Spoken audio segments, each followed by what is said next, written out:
ഒരു ഗ്രാമപഞ്ചായത്ത് മെമ്പർ പോലും അല്ലാത്ത നമ്മൾ ക്ഷണിച്ചാൽ സാറ് ഇവിടെ വരുന്ന തീരെ പ്രതീക്ഷിച്ചതല്ല. ഈ വരവിനും ചെയ്ത സേവനങ്ങൾക്കൊക്കെ നന്ദി. കുഞ്ഞലവിയെ ഒന്ന് അറസ്റ്റ് ചെയ്ത് മുഖം രക്ഷിക്കാൻ അവസരം കൊടുക്കാതെ താൻ എന്നീ കാട്ടിക്കൂട്ടിയ ഷോ ഓഫ് ഒക്കെ എന്തിനു വേണ്ടിയായിരുന്നു? ആർക്കു വേണ്ടിയായിരുന്നു? എനിക്ക് ശമ്പളം തരുന്ന പൊതുജനം എന്ന കഴുതയ്ക്ക് വേണ്ടി. നിരാഹാരത്തിന്റെ പേരും പറഞ്ഞു ഉണ്ടു ഉറങ്ങിയും ചുമ്മാ പെരുവഴി കിടക്കുന്നതാ ഇവനെ പോലുള്ള തീറ്റിപ്പണ്ടാരങ്ങളെ പിടിച്ച് ഗ്ലൂക്കോസ് കയറ്റലും കൊട്ടാരം വക സദ്യ ഊട്ടലും അല്ല എന്റെ പണി. എന്റെ വഴി മുടക്കിയ ചിലപ്പതാ ഇതി കൂടുതൽ വാങ്ങിക്കൂട്ടിന്ന് വരും. ഇയാളോട് ഇനി വേദം തോന്നിയിട്ട് കാര്യമില്ല താഹിറുപ്പ, പറഞ്ഞു വിടി. വിളിച്ചു വരുത്താൻ കണ്ടൊരു ഇസ്ലാം. താൻ എന്ത് ഇസ്ലാമാണോ? വർഗസ്നേഹമില്ലാത്ത ഹറാം പറഞ്ഞ ബ്ലഡി മുസ്ലിം. അതേടോ, I am a bloody Muslim, Indian Muslim, Hindu Muslim, തലമുറകൾക്ക് മുമ്പ് മനസ്സും മതവും പരിവർത്തനം ചെയ്ത ഹിന്ദുസ്ഥാൻ മുസ്ലിം. ആരാന്റെ നെഞ്ചത്ത് ബോംബ് പൊട്ടിച്ച് വർഗസ്നേഹം കാണിക്കാൻ കഴിയാത്ത എല്ലാ മനുഷ്യരെയും മനുഷ്യരായി കാണാൻ കഴിയുന്ന മനസാക്ഷിയുള്ള യഥാർത്ഥ മുസൽമാൻ. കുഞ്ഞലവി യൗത്തേക്ക് പോ.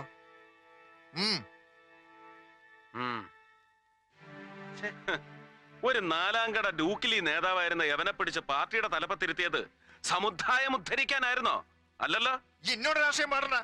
ഇത് സ്വന്തം പാട്ടല്ല, അങ്ങാടി കേട്ട ഒരു പാട്ട് ഏറ്റുപാടാം. അരമന രഹസ്യമാണെങ്കിൽ അങ്ങ് ക്ഷമിച്ചേക്കണം.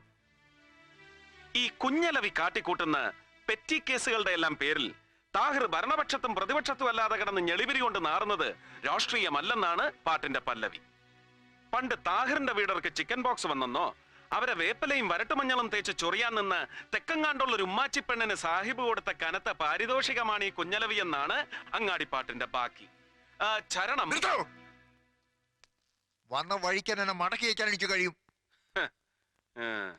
ഇല്ല, കഴിഞ്ഞൊന്നും വരില്ല സാഹിബേ. അത്രയ്ക്ക് കോമാളിയല്ല നമ്മുടെ മുഖ്യൻ. അമിതാവേശം കാട്ടി പൊളിറ്റിക്സിൽ ക്ലീൻ ഇമേജും സത്യസന്ധതയും ഉണ്ടെന്ന് അവകാശപ്പെടുന്ന താങ്കൾ ഇനിയും അങ്ങേരുടെ മുമ്പിൽ തരം താഴരുത്. ഒരു പൊടിക്ക് ജാതി സ്പിരിറ്റ് എനിക്കും ഉണ്ടെന്ന് കൂട്ടിക്കോ. അല്ല, പല ജാതി ഇസ്ലാമുകളെ കണ്ടിട്ടുണ്ട്. ഇതെന്ത് ഇസ്ലാമാണ് റബ്ബേ?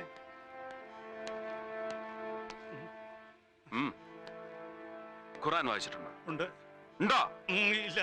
പരിശുദ്ധ ഖുറാനിലെ ഒരു സൂറത്തെങ്കിലും അർത്ഥമറിഞ്ഞ അക്ഷരശുദ്ധിയോടെ ഇനിയെങ്കിലും ഉച്ചരിക്കാൻ പഠിക്കണം.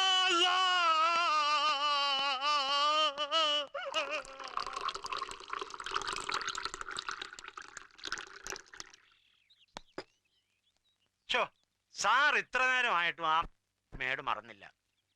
ചുമ്മാ പോവാൻ പറയുന്നേ. ചൂടാറുന്നതിന് മുമ്പ് ഇതങ്ങോട്ട് കുടിച്ചേച്ചേ ഒന്ന് ഉഷാറായിക്ക്. എന്നാലും സാർ ഇത്രയും അങ്ങോട്ടൊരു പാവമായിപ്പോയല്ലോ എന്റെ സാറ്. രാവിലെ വന്ന വരവിന് എനിക്കിട്ടെന്ന് മേക്കെട്ട് കയറിയപ്പോ ഞാൻ വിചാരിച്ചു സാർ ഏതാണ്ട് വലിയ. ഞാൻ ഈ പറഞ്ഞു വരുന്ന എന്നാന്ന് വെച്ചാ, നമുക്ക് ഈ കാക്കിയും തൊപ്പിയും ഇട്ട് നല്ല കാലത്തോളം ഭൂമിയിൽ ഇരിക്കണേല് താഹിറേയും പിണക്കാനും ഒക്കെ ഇല്ല, ഷെട്ടിയും തൊടാനൊക്കെ ഇല്ല. പാമ്പിനെയും കീരിയെയും കൂടെ ഒറ്റ കൂട്ടിലിട്ട് വളർത്തുന്ന പോലെ ഒരു ടെക്നിക്കാ സാറേ അത്. വലിയ പാടൊന്നും ഇല്ലെന്നേ. നമ്മൾ ചുമ്മാ വഴവഴാന്നങ്ങ് നിന്നുകൊടുത്തേച്ചാ മതി. For you, sir? ആരാ? ഏതോ ഒരു സ്ത്രീ. പീസായിരിക്കും, നല്ല കിളിമൊഴി. അല്ല, അതെ, വന്ന് കേറിയ ദിവസം തന്നെ ആകെ ചളകുളമായതുകൊണ്ട് മൂപ്പരങ്ങ് ചമ്മി നിൽക്കുക. ഞാൻ പിന്നെ ഓരോന്ന് പറഞ്ഞു പറഞ്ഞു പൊക്കിക്കൊണ്ടുവരുവാ. ആളൊരു തൊട്ടാവാടിയാ അല്ലയോ? നാളെ മറ്റന്നാളോ ഇവിടത്തെ സൗകര്യം എങ്ങനെയെന്ന് വെച്ചാ നമ്മുടെ വീട്ടുകാരത്ത് ഇങ്ങോട്ട് ഇറങ്ങാനിരിക്കുക. ആലീസേ. ഓ, വെൽക്കം.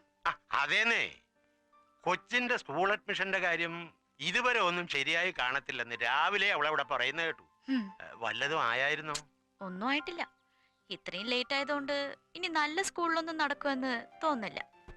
നടക്കാതെ പിന്നെ ആലീസ് നിരൂപിച്ച സെന്റ് ആന്റണീസിൽ തന്നെ നടക്കും. അതാ പ്രിൻസിപ്പൽ അച്ഛനും അവളും തമ്മിലുള്ള ഇരിപ്പ് വശം. Mister John Varghese. Yes sir. Get ready for an operation. Sir. എന്താ സാറേ, ആരായിരുന്നു ഫോണിൽ? അത് പറഞ്ഞില്ല. 5000 കേസ് വിസ്കിയുമായി ഷെട്ടിയുടെ ലോറികൾ വരുന്നു, വിതൗട്ട് എക്സൈസ് ഡ്യൂട്ടി. ഓ, അത്രേ ഉള്ളോ? വരുന്നത് ഷെട്ടിയാണെങ്കിൽ നമ്മൾ വിചാരിച്ച അയാൾ ഒരു കോപ്പം ചെയ്യാനൊക്കെ അല്ലേ സാർ? അവൻ പോവും. നമ്മളിപ്പോ അലച്ചു കെട്ടി അവന്റെ പുറകെ പോയാൽ തന്നെ പണ്ട് പഴയ മുഖ്യമന്ത്രിക്ക് ഞാൻ എസ്കാർട്ട് പോയതുപോലെ ഇരിക്കും. അറിയാൻ ഗുരുവായൂരും വെടിതീർന്ന കൊടുങ്ങല്ലൂരും ഞാൻ. കൊല്ലവും കൊടുങ്ങല്ലൂരും keep moving, come on fast.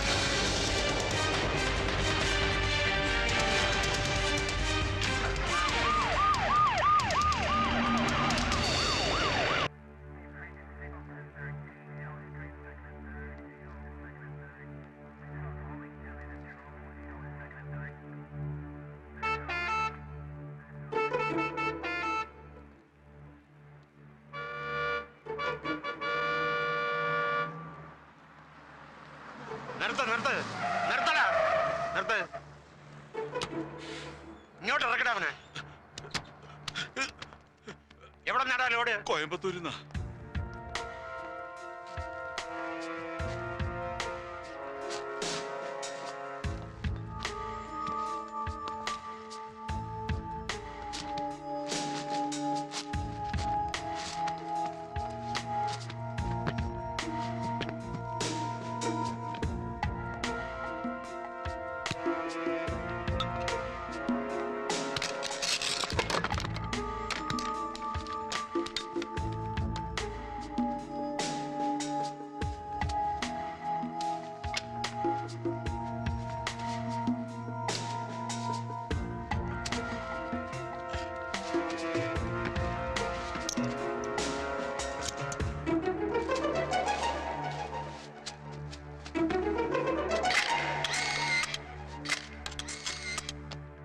റഹീം ഹാജിയുടെ കൊലക്കേസ് അന്വേഷിക്കാൻ വന്ന നിങ്ങൾ പരാതിക്കാരനായി പെരുവഴി കിടന്ന കുഞ്ഞലവയുടെ കൈ തല്ലി ഒടിച്ചു.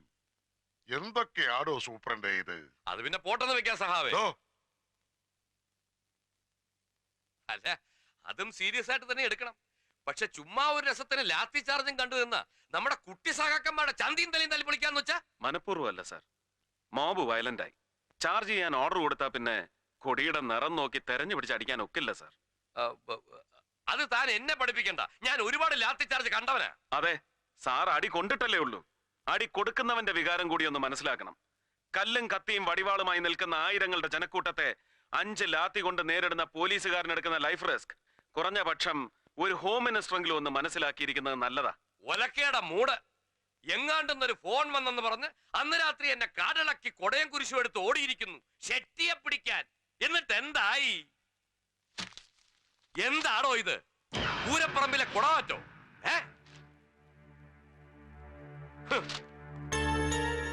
മന്ത്രിസഭയെ നാറ്റിച്ചതിന് സമാധാനം പറയണോ? ഇത്തരം നാസ്റ്റി കമന്റ്സിന് പ്രാസ ഒപ്പിച്ചുള്ള മറു ഡയലോഗ് മലയാളത്തിലും ഇംഗ്ലീഷിലും വെച്ച് കീറി കയ്യടി വാങ്ങിയാ ഞാൻ ഇവിടം വരെ എത്തിയത്.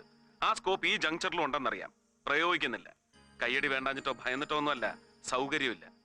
ഇത്തരം നാഷണൽ വേസ്റ്റുകളോട് വായിട്ടലയ്ക്കാനുള്ള ക്ഷമയില്ലാഞ്ഞിട്ടാണ് സാർ. കൂടുതൽ വാലിട്ടിളക്കണ്ട. ഒരു IPS കാരൻ മുഹമ്മദ് സർക്കാർ. തനിക്ക് ഏതവനാണോ ഈ പേരിട്ടു? സാറിന്റെ അച്ഛൻ. എടോ, മന്ത്രിയുടെ തന്തയ്ക്ക് വിളിക്കുന്നതോ പന്ന റാസ്കൽ. സാർ വിടാൻ പറഞ്ഞത്. മാറണോ വിടണോ? മിസ്റ്റർ മുഹമ്മദ്, സർ, ഒരു ഹോം മിനിസ്റ്ററുടെ തന്തയ്ക്ക് വിളിക്കുന്ന ഫിലിം ഹീറോയെ ഞാൻ സഹിക്കും, രസിക്കും. എന്റെ സബോർഡിനേറ്റിനെ തന്തയ്ക്ക് വിളിക്കുന്ന റിയാലിറ്റിയെ I will not tolerate. You have to tolerate sir. പറഞ്ഞത് സത്യം തന്നെയാണ്. ഞാൻ ആരെയും തെറി വിളിച്ചിട്ടില്ല. എന്റെ മിനിസ്റ്റർ എന്നോട് ചോദിച്ച ചോദ്യത്തിന് ഞാൻ സത്യസന്ധമായ ഉത്തരം പറഞ്ഞു. That's all. മുഹമ്മദ് എന്ന പേര് ഉപ്പയിട്ടാണെങ്കിലും സർക്കാർ എന്ന വാല് മുളപ്പിച്ചു തന്നത് ഇദ്ദേഹത്തിന്റെ അച്ഛൻ തന്നെയാ, നാരായണൻ നമ്പ്യാർ. അതെ സർ, മലബാറിൽ നിന്ന് കുടിയിറക്കപ്പെട്ട ഒരു പാവപ്പെട്ട ഖെസ് പാട്ടുകാരനെയും കുടുംബത്തെയും സമുദായ പാർട്ടിക്കാർ കെട്ടി എഴുന്നള്ളിച്ച് തിരുവനന്തപുരത്ത് സെക്രട്ടേറിയറ്റിന് മുന്നിൽ കൊണ്ടുവന്ന് പ്രതിഷ്ഠിച്ചു. കരുണയ്ക്ക് വേണ്ടിയുള്ള സമരം. അന്ന് നിങ്ങൾ തൊഴിലാളി വർഗ തമ്പ്രാക്കന്മാരുടെ ഭരണകാലം. അവരും കനിഞ്ഞില്ല. അവിടെ കുത്തിയിരുന്ന് പാട്ടുപാടി ഇരന്ന് മടുത്തപ്പോ എന്നെ മുഹമ്മദ് റാഫിയാക്കാനുള്ള ആഗ്രഹം ഉപ്പ ഉപേക്ഷിച്ചു. ഉച്ചക്കഞ്ഞി ഉറപ്പായ സർക്കാർ സ്കൂളിൽ ചേരാൻ പോയ എന്റെ വീട്ടഡ്രസ് ഹെഡ് മാസ്റ്റർക്ക് പറഞ്ഞു കൊടുക്കാൻ എഴുത്തും വായന അറിയാത്ത എന്റെ ഉമ്മക്ക് കഴിഞ്ഞില്ല. ക്രൂരമായ തമാശകളിൽ രസിച്ചിരുന്ന അന്നത്തെ ഹെഡ് മാസ്റ്റർ നമ്പ്യാർ സാർ, ഇദ്ദേഹത്തിന്റെ അച്ഛൻ, എന്റെ പേരിന് പുതിയൊരു വീട്ടുപേര് കൂടി എഴുതി ചേർത്തു, സർക്കാർ. സെക്രട്ടേറിയറ്റിന് മുന്നിൽ നിന്ന് എത്തിയവനല്ലേ ഈ മമ്മൂഞ്ഞ്. മുഹമ്മദ് സർക്കാരായി, മുഹമ്മദ് സർക്കാർ.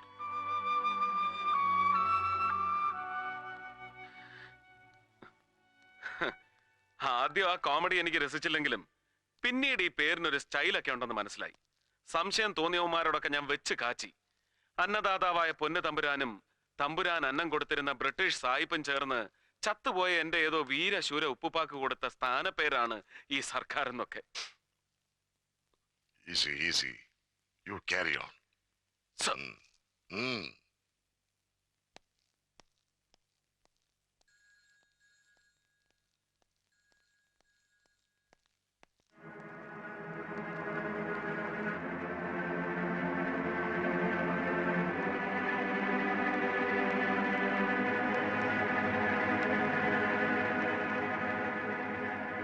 മായൻകുട്ടിയുടെ മകൻ അല്ലേ? ചങ്ങാതിമാരായിരുന്നു ചെറിയ ക്ലാസ്സിൽ. ഉപ്പ പറഞ്ഞ് കേട്ടിട്ടുണ്ട്. ഞാൻ ഡൽഹിയിൽ നിന്ന് പഠിപ്പ് കഴിഞ്ഞ് മടങ്ങി വന്നപ്പോഴാ മായൻകുട്ടി മരിച്ചതറിഞ്ഞത്. ഓർഫനേജിലായിരുന്നു പിന്നീട് അല്ലേ?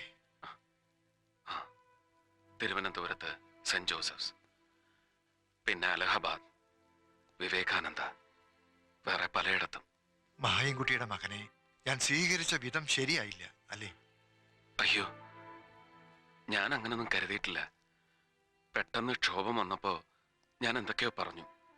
അങ്ങനൊന്നും പറഞ്ഞുകൂടായിരുന്നു. മാപ്പാക്കണം. ഞാനും മാപ്പ് ചോദിക്കുകയായിരുന്നു, നിന്നോടല്ല, മനസ്സുകൊണ്ട് മായൻകുട്ടിയോട്.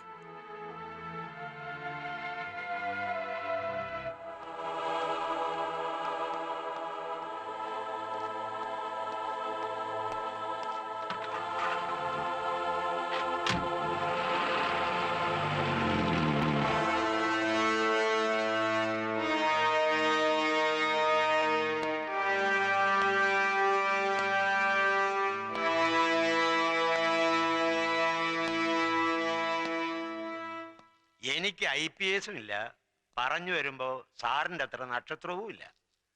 പക്ഷേ 15 വർഷത്തെ സർവീസ് കൂടുതലുണ്ട്. ആ കൺസിഡറേഷൻ പോലും സാർ ഇന്നലെ എനിക്ക് തന്നില്ല. സാറ് മിനിസ്റ്ററുടെ തെറിയും കേട്ട് പത്രത്തിൽ പടവും വന്ന് നാറി മെനക്കേടായിട്ട് നിൽക്കുമ്പോ ഞാൻ വീണ്ടും ഉപദേശിക്കുകയാണെന്ന് വിചാരിക്കരുത്. ഒരൊറ്റ ഒരുത്തനെയും വിശ്വസിക്കരുത്.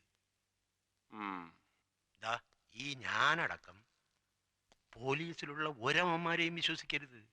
ഏത് നിമിഷം ഏതവനാ കയറി ഷെട്ടിയുടെ ഒറ്റുകാരനാകുന്നതെന്ന് പറയാൻ പറ്റുകയില്ല. അതാ നരേന്ദ്ര ഷെട്ടി. വൈകിട്ട് 2 സ്മാളും പിടിപ്പിച്ചുകൊണ്ട് വീട്ടിൽ ഇരിക്കുമ്പോൾ ചിലപ്പോ തോന്നും കൂടെ കിടക്കുന്ന എന്റെ ആലീസിനെ പോലും വിശ്വസിക്കാനൊക്കെ ഇല്ലെന്ന്. അയ്യോ, ചിരിക്കാൻ പറഞ്ഞതല്ല.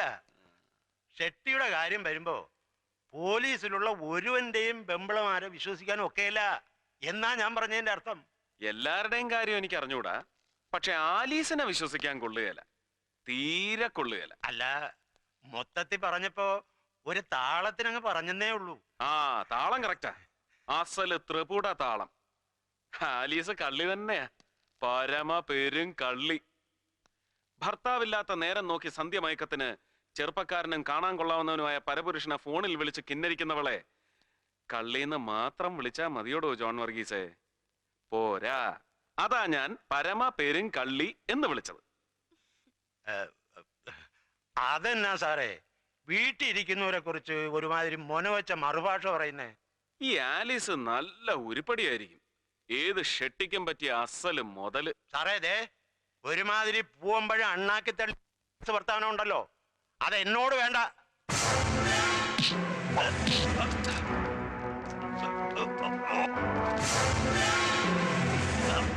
പൂവമ്പഴം അണ്ണാക്കി തടഞ്ഞതിന്റെ അരുചി മാറ്റിത്തരാം.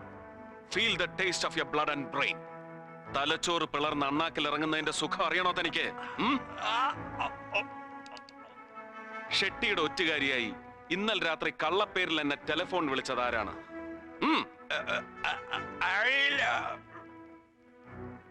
Sharma.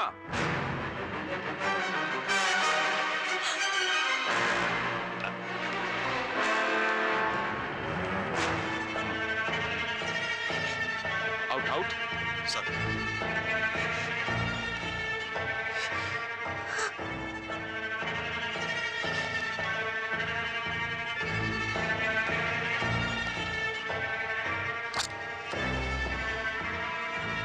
Mrs Alice John Varghese, Ramapuram തേക്കിൻകാട്ടിൽ പുന്നൂസ് തരകന്റെ മകൾ, ഷെട്ടിയുടെ വിശ്വസ്തനായ ഒറ്റുകാരന്റെ ഭാര്യ. ഈ കണ്ണീരും തൊഴുകയും ഷോ ഓഫ് ആണെന്നറിയാം. എന്നാലും സസ്പെൻഷൻ അടക്കമുള്ള ഒരു ഡിപ്പാർട്ട്മെന്റൽ ആക്ഷനും തൽക്കാലം ഞാൻ ഇയാൾക്കെതിരെ എടുക്കുന്നില്ല. This is for you. പറഞ്ഞത് ഭംഗിവാക്കല്ല, ഓൺലി ഫോർ യു. ടെലിഫോൺ വിളയാട്ടം ഇനിയും തുടരുമ്പോ ട്രൈ ടു അവോയ്ഡ് മീ. മനസ്സിലായടി പൊന്ന. ഔട്ട്.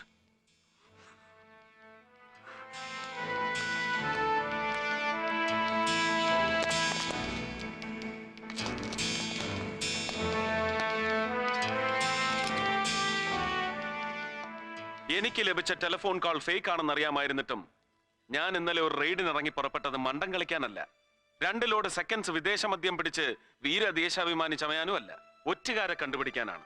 ഷെട്ടിയുടെ ഒറ്റുകാരൻ. അത് ഗ്രാസ് റൂട്ട് ലെവലിൽ മാത്രമേ ഞാൻ പ്രതീക്ഷിച്ചുള്ളൂ. പക്ഷേ ഷെട്ടി ആ ലിമിറ്റും ക്രോസ് ചെയ്തു. ഡെപ്യൂട്ടി പോലീസ് സൂപ്രണ്ടും അയാളുടെ ഭാര്യയും വരെ ഒറ്റുകാർ. ഒരിക്കലും ശാപമോക്ഷം കിട്ടാത്ത ഈ മുടിഞ്ഞ ഡിപ്പാർട്ട്മെന്റിൽ ഒരുവനും വൺ മാൻ ഷോ നടത്തി ഷൈൻ ചെയ്യാൻ കഴിയില്ലെന്ന് എനിക്കറിയാം. പക്ഷെ ഞാനത് വിശ്വസിക്കുന്നില്ല. ഞാൻ ആ ഷോ നടത്തും.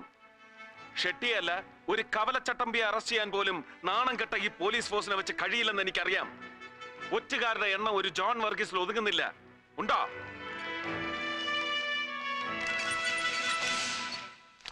Telephone exchange number code. ഇന്നലെ വൈകുന്നേരം 5 മണി മുതൽ 9 മണി വരെ നിങ്ങൾ ഓരോരുത്തരുടെയും വീടുകളിൽ നിന്ന് പുറത്തേക്ക് വിളിച്ച നമ്പറുകളാണ്. അതിൽ ജോൺ വർഗീസിന്റെ വീട്ടിൽ നിന്ന് വിളിച്ചത് 2 നമ്പറുകൾ മാത്രം. ഒന്ന് എന്റെ വീട്ടിലേക്ക്, മറ്റൊന്ന് ഷെട്ടിയുടെ ഓഫീസിലേക്ക്. ഏത് കുറ്റവാളിയും സ്വയം പിടിക്കപ്പെടാനുള്ള ഒരു ലൂപ്പോൾ ഉപേക്ഷിക്കുമെന്നാണല്ലോ നമ്മുടെ പോലീസ് തിയറി. ഇത്രയും സർവീസ് ഉള്ള തനിക്ക് ഈ നിസ്സാര ലൂപ്പോൾ അടയ്ക്കാൻ കഴിഞ്ഞില്ലല്ലോടോ വർഗീസ്. ഒരു ശുദ്ധികലശത്തിന് ഞാൻ ഒരുങ്ങുന്നില്ല. Change your cells, or else I'll react upon you.